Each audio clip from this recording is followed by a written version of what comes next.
السلام علیکم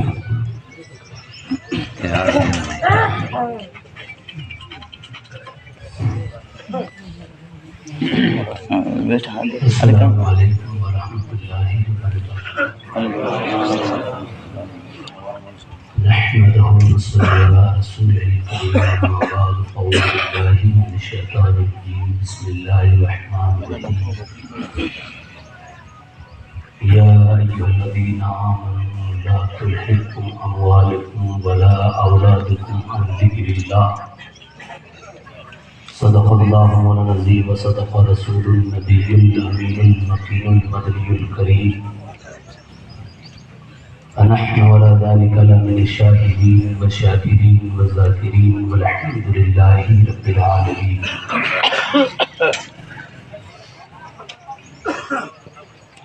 جہاں میں عبرت کے ہے ہر سو نمود ہے، جہاں میں عبرت کے ہے ہر سو نمود ہے، مگر تجھے اندھا کر رکھا ہے رنگ بو نے۔ کبھی تو نے غور سے دیکھا اس بات کو کہ جو محل آباد تھے اب حصولی، جی لگانے کی جگہ نہیں ہے دنیا، یہ عبرت کا جہاں ہے تماشا نہیں ہے، اور اس دنیا میں کوئی نہیں کسی کا، مرقد میں عالم ہے بے کسی کا، اور راہ جانے والے کچھ پڑھ کے بخش جا اگر تجھے پتا ہے میری بے بسی کا۔ اسی تھکے دستے طلب سے مانگتے ہیں، اسی تھکے دستے طلب سے مانگتے ہیں، جو نہیں مانگتے میرے رب سے وہ سب سے مانگتے ہیں، وہ بھی حاکموں کے لہجے میں مانگتا ہے، ہم اپنے بچوں کا حق بھی ادب سے مانگتے ہیں۔ رونق اسٹیج سی وقار علماء کرام، دور دراز سے آئے ہوئے مہمان حضرات، کلام مجید فرقان حمید کی مشہور معروف آیت کریمہ آپ کی خدمت میں ذکر کی ہیں۔ دو تین باتیں آپ کی خدمت میں پیش کرنے سے پہلے ہم اور آپ مل کر آقائے نامدار مدینے کے تاجدار، دونوں جہاں کے مالک مختار حضور سرور کون و مقام صلی اللہ تعالی علیہ وسلم کی بارگاہ اقدس میں درود و سلام کا نذرانہ پیش کرنے پڑھیے بابرکت نواز درود پاک اللہم صلی سیدنا مولانا محمد وبارک وسلم میں صلاۃ و سلام علیک یا رسول اللہ صلی اللہ علیہ وسلم۔ درود شریف جب پڑھنے کے لیے کہا جائے تو درود اس طریقے سے پڑھے کہ ہماری زبان میں مٹھاس پیدا ہو اور قلب میں ٹھنڈک پیدا ہو۔ تو جب حضور کا نام آئے تو دونوں انگوٹھوں کو اپنے ہونٹوں پہ لگا کر آنکھوں سے ملو تاکہ آنکھوں کو ٹھنڈک محسوس ہو، تب پتہ چلے کہ ہماری محبت ہے، ہماری توجہ ہے، سبحان اللہ، ہمارا دھیان ہے۔ کیونکہ دنیا میں ہر عبادت، نماز، روزہ، حج، زکوٰۃ، صدقہ، خیرات، جتنی بھی عبادت ہے، اللہ قبول کرے نہ کرے اس کی مرضی ہے۔ جی ایک درود ہے جو رب کہہ رہا ہے میں پڑھ رہا ہوں، اے بندوں تم بھی میرے محبوب پہ درود پڑھو۔ سبحان اللہ، بے شک۔ اور پھر بندہ جب درود پڑھنے کے لیے رب کہہ رہا ہے بندے سے درود پڑھنے کا، پھر بندے سے یہ بھی نہیں کہہ رہا کہ ڈائریکٹ حضور پہ تو درود بھیج، پھر بندہ پڑھ کے کہتا ہے اے اللہ تو درود بھیج حضرت محمد مصطفیٰ صلی اللہ علیہ وسلم اور اس کی آل پر اور ان کے اصحاب پر بھیج۔ پھر واپس ڈائریکٹ وہ درود نہیں بھیج رہا ہے، کیونکہ زبان بندے کی اتنی پاک نہیں ہوتی ہے کہ وہ اپنے محبوب پاک کو ڈائریکٹ درود بھیجے۔ جی وہ پھر اپنے رب کی بارگاہ میں عرض کرتا ہے مولا تو درود بھیج تیرے نبی پر۔ اس لیے درود شریف کا جب بھی پڑھنے کا موقع ملے درود شریف پڑھتے رہا۔ اور یہ ایسی عبادت ہے کہ انسان جب اس درود شریف کو پڑھتا رہتا ہے تو اس سے اتنا لگاؤ ہو جاتا ہے، اتنی محبت ہو جاتی ہے کہ جب بھی یہ درود پڑھتا ہے تو اس کی دل کو ٹھنڈک پہنچتی ہے، قلب کو سکون پہنچتا ہے۔ خیر، اس اسٹیج پہ آج دو چار کو چھوڑ کر باقی سب میرے استاد کے مقام پر ہیں، عمر کے اعتبار سے بھی اور علم کے اعتبار سے بھی مجھ سے سب بڑھ کر ہیں، اور باقی علم سے تو سب مجھ سے بڑھ کر ہی ہیں، لیکن استاد کی حیثیت سے دو چار ہے جو میرے ہم ساتھی ہیں، باقی سارے میرے استاد ہیں، استادوں کی ساتھی ہیں۔ میں ناچیز آپ کی خدمت میں حاضر ہوا ہوں، ان بڑے علماؤں کی مہربانی ہے مجھ پر، ان کی شفقت ہے، ان کی دعائیں ساتھ میں ہیں اور یہ دعائیں کرتے رہیں۔ ان سے اتنی گزارش ہے کہ تم دعائیں کرتے رہو، ہم انشاءاللہ تعالی سب مل کر دین کو جب بڑھانے کی کوشش کرتے ہیں تو دنیا میں چاہے کوئی انسان مانے یا نہ مانے لیکن غیب سے اللہ ضرور مدد فرمائے گا۔ دنیا میں انسان کوئی ساتھ دے یا نہ دے لیکن غیب سے ضرور اس کا ساتھ دیا جائے گا۔ جب بھی دین کا کام کرنے کے لیے کوئی بندہ نکلتا ہے تو غیب سے اللہ اس کی مدد فرماتا ہے۔ جب بھی دنیا میں کوئی انسان ایک آیا ہے، ہم سنتے آ رہے ہیں کہ ایک نہ ایک دن موت آنی ہے، اس دنیا فانی کو چھوڑ کر جانا ہے۔ ہم سب مل کر یہاں اکٹھے اس لیے ہوئے ہیں کہ ایک ہمارے بیچ میں رہنے والا بہت ہی نرم طبیعت کا انسان، محبت کرنے والا انسان، مرحوم شفیع محمد اس دنیا سے پردہ کر گیا ہے، جو کل تک قبروں کی رکھوالی کر رہا تھا اور بتا رہا تھا فلاں کی قبر فلاں جگہ پہ، آج وہی دنیا چھوڑ کر چلا گیا۔ ابھی مولانا قاری ذاکر صاحب پڑھ رہے تھے، نہ کوئی گل باقی رہے گا نہ کوئی چمن رہے گا، بس رسول اللہ کا دین حسن رہ جائے گا۔ یہ ہم بیٹھ کر کبھی کبھی باتیں کر رہے ہیں، بیٹھ جہاں چاہے وہاں چاہے، اسلام کا کیا ہوگا، اسلام کا کیا ہوگا، اس جگہ پہ ایسا ہو رہا، اس جگہ کچھ نہیں ہوگا۔ اسلام کے بارے میں آپ فکر مت کرو، پہلے خود کے بارے میں فکر کرو، میرا کیا ہوگا۔ ہم کہہ رہے ہیں کہ دین کا کیا ہوگا، اسلام کا کیا ہوگا، اسلام کو ہر طرف سے دبایا جائے، نہیں، اسلام کبھی دبائی نہیں۔ اسلام اتنا پاورفل ہے کہ مکہ کی سرزمین پہ پیدا ہوا، پوری دنیا میں پھیل گیا۔ جہاں جہاں اسلام کی پابندی زیادہ لگائی جاتی ہے وہاں اسلام رات کے اندھیرے میں پھیلتا چلا جاتا ہے۔ جو کل تک اسلام کے دشمن تھے، اعلان کر رہے تھے، اسلام کو مٹانے کی کتابیں لکھ رہے تھے، آج وہی لوگ اسلام کو بڑھانے کی کتابیں لکھ رہے ہیں۔ اسلام کی فکر نہ کریں، آپ اپنی فکر کریں، ہم خود کی فکر کریں کہ ہمارا کیا ہوگا، ہم اس دنیا میں کس لیے آئے، ہمیں کس لیے پیدا کیا گیا، ہم کیوں آئے ہیں، ہمارا مقصد کیا تھا۔ تو پھر یہ مقصد رب نے کہہ دیا ہے، زمین پر جتنی بھی چیزیں پیدا کی ہے، ساری چیزیں، سورج، چاند، ستارے، ہوا، پانی، سمندر، جتنے بھی درخت، میوے، پھل، فروٹ، سب کچھ انسان تیرے لیے پیدا کیے ہیں، اور تو ہے جو صرف میرے لیے پیدا کیا گیا ہے۔ تو اس لیے اپنی فکر کر، یہ فکر مت کر کے اسلام کیا کیا ہوگا، اپنی فکر کر کے میرا کیا ہوگا۔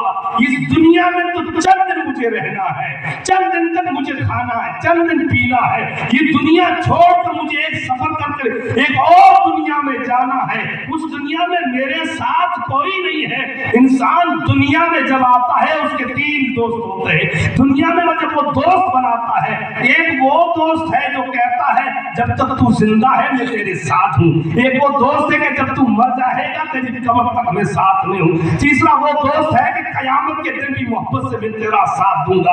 اسی طریقے سے تین دوست انسان کے اور ہے، ایک دنیا کا مال ہے، وہ کہتا ہے تو زندہ ہے جب تک میں تیرے ساتھ ہوں، مرنے کے بعد میں تیرے ساتھ نہیں ہوں۔ ایک دوست کہتا ہے کہ وہ دوست جو پریوار والے رشتے دار ہے، جس کا اس کا خون کا رشتہ ہے، پڑوسی ہے، مسلمان بھائی ہے، وہ کہتے ہیں تیری قبر تک ہماری دوستی ہے، تیری قبر تک لے جانا ہماری دوستی ہے، تجھے کہنا دے کر قبر تک لے جائیں گے، اچھا کفن پہنائیں گے، غسل دیں گے، کفن پہنائیں گے، کلمہ شریف کا ورد کرتے ہوئے، ذکر و اذکار کرتے ہوئے قبر تک پہنچا دیں رہیں گے، لیکن ایک دوست کہتا ہے اگر تم نے مجھ سے وفاداری کے ساتھ دنیا میں دوستی کی ہے تو اب دنیا میں بھی میں تیرے ساتھ ہوں، قبر میں بھی میں تیرے ساتھ ہوں، حشر میں بھی میں تیرے ساتھ ہوں، جنت میں بھی میں تیرے ساتھ ہوں، جہنم میں بھی میں تیرے ساتھ ہوں۔ وہ انسان کہتا ہے وہ کون سا دوست ہے جو دنیا میں میرے ساتھ، قبر میں میرے ساتھ، حشر میں میرے ساتھ، جنت میں میرے ساتھ، جہنم میں میرے ساتھ؟ جب جواب ملا ہے وہ تیرے اعمال ہے، اگر برے اعمال کیے ہیں تو قبر میں تجھے سزا دلانے کے لیے آئیں گے، اگر اچھے اعمال کیے ہیں تو نبی کا دیدار ہوگا، قبر کشادہ کر دی جائے گی، قبر کشادہ کر دی جائے گی، سوالات آسان کر دیے جائیں گے، جنت کی کیاری کھول دی جائے گی، جنت کا بچھونا بچھا دیا جائے گا، وہی تیرے نیک اعمال ہے۔ پھر تجھے قیامت کے دن نفسی نفسی کا عالم ہوگا، اٹھایا جائے گا، اس دن نیک صرف انسان کے ساتھ وہ نیک اعمال ہوں گے، حضرت تیری حفاظت کریں گے، تیری شفاعت کریں گے، حضور کی بارگاہ میں لے جائیں گے، حضور بھی شفاعت کریں گے، پھر تجھے جنت میں لے جائیں گے اور جنت میں بھی وہ تیرے ساتھ، جنت میں بھی وہ تیرے ساتھ ہوں۔ باقی انسان کو دنیا میں امام غزالی کہتے ہیں کہ وہ ڈرتا کیوں ہے؟ 3 چیزوں سے ڈرتا رہتا ہے۔ ایک تو وہ اس لیے ڈرتا ہے کہ وہ کہتا ہے کہ میں نے اتنی بڑی عالیشان مکان بنایا، 40 سال خرچ کیے اس کے پیچھے، اس مکان بنانے کے پیچھے۔ ہمارے مولانا کمال صاحب کہتے ہیں کہ یہ کیا دنیا کا اصول ہے کہ 30-35 سال تک ہم کمائے اور پھر اسی حویلی میں رہنا بھی نصیب نہیں ہوتا، ہم چل بنتے ہیں۔ ہاں حقیقت ہے 40 سال 50 سال تک وہ مکان بنانے میں لگ جاتا ہے جی، پھر اس کو فکر رہتی ہے کاش اگر مجھے موت آ گئی تو میرے مکان بنانے سے کیا ہوگا۔ پھر وہ اس لیے ڈرتا ہے کہ یہ میری اولاد ہے، میرے بچے ہیں، میری ماں ہے جی، میرا پریوار ہے، اگر میں مر گیا تو ان کا کیا ہوگا۔ پھر وہ انسان جب تیسری چیز اس لیے ڈرتا ہے کہ میرا آنکھیں کتنی بہتر ہے، میرا جسم کتنا بہتر ہے، میرے دانت کتنے خوبصورت ہے، میرے ہونٹ کتنے خوبصورت ہے، میرا جسم جس کو میں نے کتنی بار سنوارا ہے، اس کو کیڑے کھائیں گے، میرا کیا حال ہوگا۔ اس لیے وہ ڈرتا رہتا ہے۔ وہ اس لیے نہیں ڈرتا ہے کہ حاضر انسان اس لیے ڈرتا ہے کہ میں نے دنیا میں نہ جانے کتنے برے اعمال کیے، میں اپنے رب کو کیا جواب دوں گا، میں اپنے رب کو کیا منہ دکھاؤں گا، میں نے کبھی نیک اعمال نہیں کیے ہیں۔ میرے دوست نے مجھ سے کہا کہ مولانا دنیا میں وفادار ہم وفا کی امید کس سے رکھے؟ میں نے کہا ارے میرے بھائی وفا کی امید کس سے رکھنی ہے تجھے؟ کہ میں فلاں کے ساتھ وفاداری کرتا ہوں، وہ میرے ساتھ وفاداری نہیں کرتا ہے، فلاں کے ساتھ احسان کرتا ہوں، وہ میرے ساتھ احسان نہیں کرتا ہے۔ میں نے کہا میرے دوست بتا تیرے کیا کیا احسان؟ کہا اس کو ضرورت تھی پیسے کی، میں نے اس کو پیسے ادھار دیے، اس کو ضرورت تھی گاڑی کی، میں نے اس کو گاڑی دے دی، اس کو ضرورت تھی ہمدردی کی، میں نے اس کو تسلی دے دی۔ میں نے کہا میرے دوست علامہ اقبال نے پہلے ہی کہا تھا مٹی کے پتلے سے کیا وفا کی امید رکھتا ہے، یہ بغیر ضرورت کے اپنے رب کو بھی سجدہ نہیں کرتا ہے۔ جو انسان اپنے رب کو بغیر ضرورت کے سجدہ نہیں کرتا اس سے وفا کی امید کیا رکھنا ہے۔ میں نے کہا میرے دوست اللہ نے آنکھیں عطا فرمائی ہے تاکہ ان سے وہ دیکھ سکے، اللہ نے زبان عطا فرمائی ہے تاکہ وہ اس سے بول سکے، اللہ نے کان عطا فرمائے ہے تاکہ اس سے سن سکے، اللہ نے ہاتھ عطا فرمائے ہے تاکہ ان سے پکڑ سکے، اللہ نے جسم کے اندر ہزاروں ایسی چیزیں پیدا فرمائی ہے جس کو کوئی پیدا نہیں کرتا۔ اللہ نے ایک دماغ بنایا، اس دماغ کے اندر کم سے کم 5000 سے زیادہ نسیں پیدا کی ہے، 5000 نسوں میں سے ایک نس بھی اگر ڈیمیج ہو جاتی ہے تو وہ پاگل کی گنتی میں گنا جاتا ہے۔ لیکن ایسا معاملہ ہے انسان کو اتنا کچھ دینے کے باوجود بھی اس رب کو وہ انسان بھلا بیٹھا ہے، تو تیرا ایک احسان کی کیا بات ہے، ایک احسان کی کیا بات ہے۔ اور دنیا میں بہت سارے انسان ہیں، آپ کو ایک بات بتا دو، ایک دانش میں لکھتا ہے کہ دنیا میں سب سے زیادہ غمگین وہ رہتا ہے جو حسد کرتا ہے، جو ہمیشہ حسد کرتا رہتا ہے وہ ہمیشہ غمگین رہتا ہے، ہر حال میں اس کو غم میں دیکھو گے۔ کسی کی دولت کی وجہ سے وہ غمگین ہوگا، کسی کے بولنے کی وجہ سے وہ غمگین ہوگا، کسی کی گاڑی کی وجہ سے وہ غمگین ہوگا۔